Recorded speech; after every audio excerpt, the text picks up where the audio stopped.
Rory McIlroy is with us now at the 2025 Ryder Cup. Rory, welcome to your 8th Ryder Cup. We'll go ahead and get started with questions, starting right here on mic 13. Rory, winning these things at home is obviously a great experience, but it's winning away that makes absolute legends, I guess. What is it about this particular group that gives you confidence that you can do that this week? The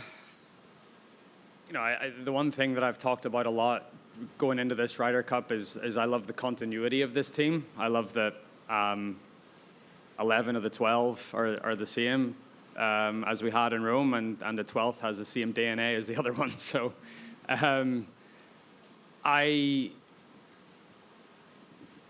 we've won before. I feel like it's been a really cohesive group for the last 3 years. We all know what to expect. We all know what our roles are within the team. And I think that has us prepared to give it a really good go this week. Over the past, basically since 2012, you look at the results of the Ryder Cup, the home team has won every time, but they also have won convincingly. It's been pretty one-sided either way. So, whatever team, whether that's Europe or America, that is the one to break that duck, I think is honestly is going to go down as one of the best teams in Ryder Cup history. And Luke said it in his opening remarks yesterday, but we are here and we are playing for history, and we're playing for the players that came before us and the people that basically laid the foundations for what the European Ryder Cup team are. But we're also playing for the guys that are going to come behind us as well, and the young boys that are dreaming of becoming European Ryder Cup players. We want to try to leave a legacy for them as well. So we have a wonderful opportunity this week, but we also understand it's going to be very difficult. Claire? Hi, Rory. What advice have you given to the younger guys about not just playing a Ryder Cup, but playing one in the United States? Yeah, look, I think everyone has to find their own balance of what works for them, or what, we're playing in an environment that we're not really used to, or we don't get to play in very often. I'm very lucky. I get a lot of support pretty much everywhere I go when I play golf, and it's going to feel a little different for me this week. But that's to be expected, and that's totally understandable. And I feel at times in the Ryder Cup I've engaged too much with the crowd. But then there's times where I haven't engaged enough. So it's really just trying to find the balance of using that energy from the crowd to fuel your performance.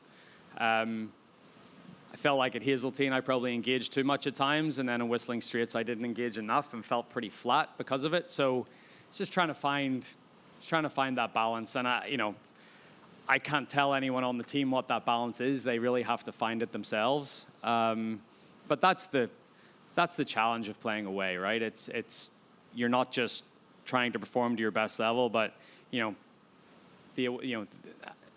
someone in the American team holds a putt, and then you have to try to follow them in, but you've got the crowd going crazy and you're waiting for them to quiet. There's a lot of little things like that I guess takes you out of your normal routine that you just have to deal with, and that's part of the challenge of this week.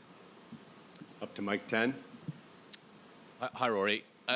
Would you say that from the moment Ricky and Tommy shook hands in Rome 2 years ago, that this, even more so than the Masters perhaps, has been the singular focus for you? I think when you get swept up in Ryder Cup week, it's easy to say that, but I still want to play well for myself, and I've always said I'm proudest of my individual achievements in the game. But the most memorable moments and the most fun I've had in my career have been at Ryder Cups. So they're a little bit different. But I do think that, as I said, winning another away Ryder Cup, just considering how hard that has been over the past 12 years, it would be one of the greatest accomplishments of my career for sure. Just a super quick second question. Nice to be back in the Medina Saturday pink today. Yeah, it is. It's nice. It is. It's nice. Dan in the middle here. Over here. What were your impressions as a kid of America growing up, and then now having lived here for so long? How is it similar or different to what you thought it would be like? Everyone wanted to make it in America. It's the land of opportunity. I still believe it's the greatest country in the world, and if you come here and you work hard and you dedicate yourself, you can be or do whatever you want. I am unbelievably grateful and lucky that I got to come to America early on, and I think success is celebrated here. I think there's a wonderful sense of work ethic, and yeah, as you know, I live here. My wife is American. My daughter is American. You know, I have a lot of affinity towards this country, and I think everyone that lives here should have that same affinity because it is a wonderful place. Up to 20. Hey, Rory.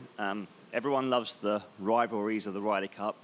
Bryson said he's going to be chirping in your ear. You said that he only says your name to get attention. Is this early mind games? Have you got a message back for him or Team USA? I promised Luke I would only talk about the European team today. I'm going to stick to it. No, look, I think, again, it's so easy to play into narratives this week and to get swept up in this whole, rivalries and Ryder Cup and whatever it is. All I want to do is go and try and put blue points on the board. I don't care who it's against. If I come up against Bryson at some point, that's great. I think that's wonderful for the championship and wonderful for us as well in some ways. But, I just want to go out there and put blue points on the board and do what I can for the European team. Right here, Bob. Rory, can you recall your first Ryder Cup 2010? Was there a moment where it struck you, this is different, this is special, whatever it might have been, maybe a match or even team room type of thing that kind of got you thinking this is going to be something I really want to embrace? Yeah, I think it's more the behind the scenes stuff, the team room, the team talks, how much, I think for me going in as a complete rookie, and I watched Ryder Cups growing up. I cried whenever America won at Brookline. It's not as if I didn't feel something when I watched Ryder Cups. But I don't know. I got into that team room at Celtic Matter, and I just saw how much it meant to everyone. And I sort of started, I was like, maybe I got this wrong. And, you start to see how much it, yeah, especially, for Europeans. And I remember Seve was sick, and we had him on, one of those conference call things like back in the day. And he's speaking to the team, and we're all in the team room. This is on the Wednesday or Thursday night. And I look around, and the majority of the team is crying as Seve is talking to us. And I'm like, that's it. That's the embodiment of what the European Ryder Cup team is. And I think that was the moment. That conference call with Seve in 2010 was the moment for me. In the middle here, Mike 12. Rory, the fans help make this event what it is. How do you feel when you hear the football-style chanting, and do you have a favorite song?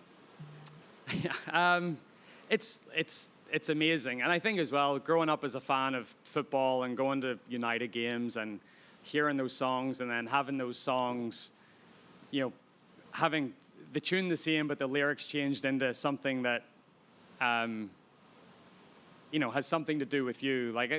As a boy, I dreamt of playing at Old Trafford and having those songs sung about me. I just didn't know they'd be sang to me on a golf course. So they're very creative. They're amazing. You obviously we won't hear it as much this week. But it's still amazing to, I think the last Ryder Cup we played at Whistling Straits, because it was off the back of COVID, we didn't have any support really there. I feel like we're at least going to have some this week, which is going to be nice. Do you have a favorite song? Not off the top of my head. Sorry. Dylan over here. Rory, you guys have talked about, when you make one of these teams, you feel like you're going to be on them forever. And then for a lot of guys, it doesn't end up being true. I think you and Rosie are maybe the only guys that have played more than 3 this week. how meaningful is that to you? And I guess how surreal is it to be on teams with guys from different generations? Yeah, it is. It's Luke talks to us about that a lot. Luke went into the 2012 Ryder Cup as the #1 player in the world, the leader really of the European team. No one thought that was going to be his last Ryder Cup as a player. He certainly didn't think that. So he talks to us about that all the time, about really trying to make the most of this opportunity you have this week. And he is personification of that. And yeah, I've been, again, so fortunate to have a long career and to play in a lot of these things and to play against, players from all sorts of different generations. My first singles match was against Stuart Sink in 2010. And I played Sam Burns last time, and I don't know what the age gap is there, but it's at least 30 years, I would say, maybe 25, 30 years. So it's cool to have a long career and to be able to, to span those generations. Even at breakfast, talking to Jose Maria about Celtic Manor in 10 and, lying around the locker room for 2 days because we couldn't get out on the golf course because it was so wet. Just little things like that you can still share and you can reminisce a little bit, which is cool. Great. Thanks for your time, Rory. We appreciate it. Thank you.